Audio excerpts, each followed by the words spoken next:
What's up, guys? Welcome back to El Merengue Culé. A bit of a different setting. I'm actually currently in Mexico City. This is where both me and Ricky were born, and I'm here visiting my family. However, business as usual never stops. Real Madrid games never stop. And today is match day 8, Real Madrid versus Villarreal. Not an easy game. Villarreal, another Champions League team.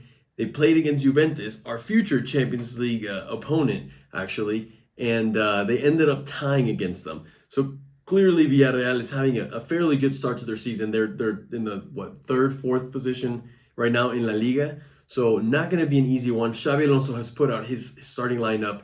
The main news is that Valverde is actually playing at right back, the position where he, quote unquote, does not want to play. There's been a lot of controversy ever since the Derby loss. I feel like that just set a fire within Real Madrid, and Xabi Alonso's been hit with so much criticism. Valverde's been hit with a lot of criticism regarding his performances and the fact that he refuses to play right back, which he has gone out and said is not true. But here we are with him starting as a right back now that Carvajal and both Trent Alexander-Arnold are injured. So it will be interesting to kind of put a special focus on Valverde tonight. Aside from that, Mbappe, hopefully he continues his goal-scoring streak, starting up top. Vini on the wing. Mastantuono stays on the right side. And then Arda Güler. Let's see if we continue seeing that Arda Güler and Mbappe connection. It's going to be a good game. It's not going to be an easy one. Real Madrid has to bounce back from that loss to Atletico Madrid. We cannot afford to drop more points. And, especially with the Clásico starting to peak out at the end of October. So, guys, make sure you smash the like button. It's going to be a good game. And with that being said, let's get started.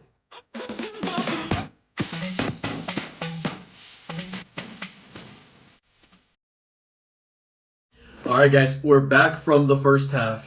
And currently tied 0-0. All I'm going to say is Courtois. Courtois is the reason why Real Madrid is walking into that locker room right now with the score 0-0. Around minute 40, a defensive mistake. Really good run from one of the Villarreal attackers. Through ball gets put right into him, and between Huijsen and Militao aren't able to keep up with him. The striker positions himself one-on-one with Courtois, and if you go back and watch that replay, the way Courtois dives to make that, Villarreal, the striker, put in a good shot low, would have gone in, but Courtois' saving hand, the left hand, keeps Real Madrid 0-0. Now, Real Madrid isn't playing bad per se. The first 15, 20 minutes, especially the first 15 minutes, Real Madrid was actually all over Villarreal, dominating, keeping possession. However, they've definitely struggled to really link up and create dangerous attacking chances. I think the main player on the field that I would highlight from this first half is Mastantuono. He's been the most active, trying to take people on, creating shots for himself, and even coming back on defense to try to win balls back. He has actually already picked up a yellow card from this first half, so that's maybe the one negative that we can take out of it. The other player would be Vini. Vini's also, like Mastantuono, trying to take players on, trying to create chances. He put in a really dangerous cross over to Tchouaméni, who had pushed up, and Tchouaméni's header was this close. But unfortunately, not much from Güler, not much from Mbappe. The defense has been okay. Nothing necessarily wrong from them, but also nothing to specifically highlight. So I think the 0-0 is the fair result after this first 45 minutes. Real Madrid needs to continue doing what they're doing, but they do need to have a little more creativity and flair when they go up top. Otherwise, this game is going to end up in a tie, and that is no good for Real Madrid. Let's see how the second half goes. Let's see how Xabi Alonso hypes up the boys, and we need to walk out with the 3 points. I'll see you guys at the end of the game. We're back from the second half. What an action-packed second half. The final score, Real Madrid takes the victory 3-1 against Villarreal. Not an easy victory in the end, but if at the end of the first half, the main man to highlight was Courtois for keeping us in the game, at the end of the full time in the second half, that man is Vinicius Jr., who, in my opinion, arguably may have had the best half of the season for himself so far. Really good to see him go out there and really continue with what he was already showing the first half, which was what I mentioned. He was trying to take people on. Well, in the second half, it actually paid off. He comes out of this game with 2 goals, essentially earning a red card for one of the Villarreal players with a little controversy. We'll get to that. And, taking that MVP award. Right away, minute 46, as the half was barely starting, Vinicius continues what he was already doing the first half, taking player on, and in that play, he beat the defender, took a shot, gets deflected, goes in 1-0, and that honestly changed the perspective of the remaining of the second half. Real Madrid was able to take a deep breath.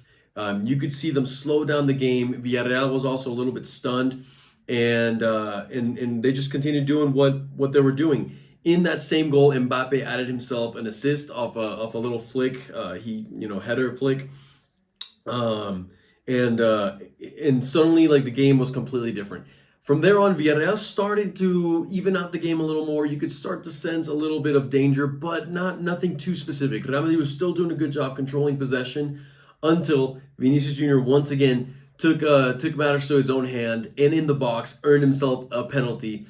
Another great dribble from him, and to my surprise, and I think everyone's surprise, it was Vini himself that took the penalty, not Mbappe like he's been doing the whole season. I'm curious to see what Xabi Alonso is going to have to say about that. I'm sure they spoke between them too, and Vini was like, "Hey, Mbappe, like, look, I'm feeling hot today. Like, this is my game. Like, let me just get a second goal, keep building my confidence." And I'm sure Mbappe had no problems with it, especially when we see that Mbappe actually ended up getting his own goal. But before that goal, Vinicius Jr. Had a play where he took the long touch past the defender, Mourinho, who already had a yellow card from the first half. And I'm not going to lie, Vini absolutely went full actor mode and earned his Oscar for this play, where he fell down, acted like he got essentially slapped in the face by the defender, and the defender ended up getting the second yellow card and thus his red card. When you go back and look at that replay, the defender's arm does kind of like swing up, but hits Vini like more in the chest and nowhere near the face. But Vini was just on the floor, kind of rolling around. And I mean, look, as a Madrid fan, do I love to see that? Maybe not, but is that what he needs to be doing?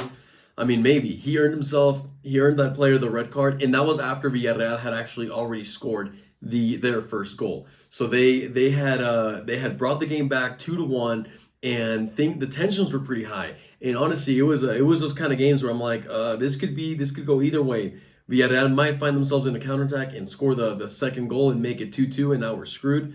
Or it'll just end up with our victory. So that red card really did end up changing the game. And before Mbappe scored his goal, another thing that I want to highlight is Xabi Alonso made a couple changes, brought in Jude Bellingham and Camavinga, both players who I thought they really had a positive impact to the game. Took out Arda Güler, who was a little quiet today, and Mastantuono, that I highlighted a lot more in the first half. Second half, he was definitely also a little more quiet. But Jude Bellingham came in at a much improved version of himself compared to the derby against Atletico Madrid, where I saw a very lethargic Jude Bellingham walking around, not really putting a lot of pressure or making deep penetrating runs. Completely different with what I saw today. He was asking for the ball. He was trying to make those deep runs. And he even had chances to score the 3-0 before Villarreal scored the 2-1. So positive for Bellingham. I think it's good to start to see, an increase, an improvement in his performances, because he's definitely a player that we're going to need if we want to try to win any trophies this season. Similar with Camavinga, who had a good performance. So then, after Villarreal ended up getting that red card, game completely changed. Jude Bellingham actually won the ball back with a very solid tackle. The ball falls to Mbappe, who opens it up to Brahim. And Brahim, instead of taking the shot, which was maybe looked like the obvious answer, he actually drops it right back to Mbappe for an easy tap in. 3-1 at that point. There was like 10 minutes left in the game. It was we knew the game was over. But here's the only negative that I'm going to take out from this game, and that is that 2 minutes later, Mbappe dropped and he had to get subbed out for Rodrigo.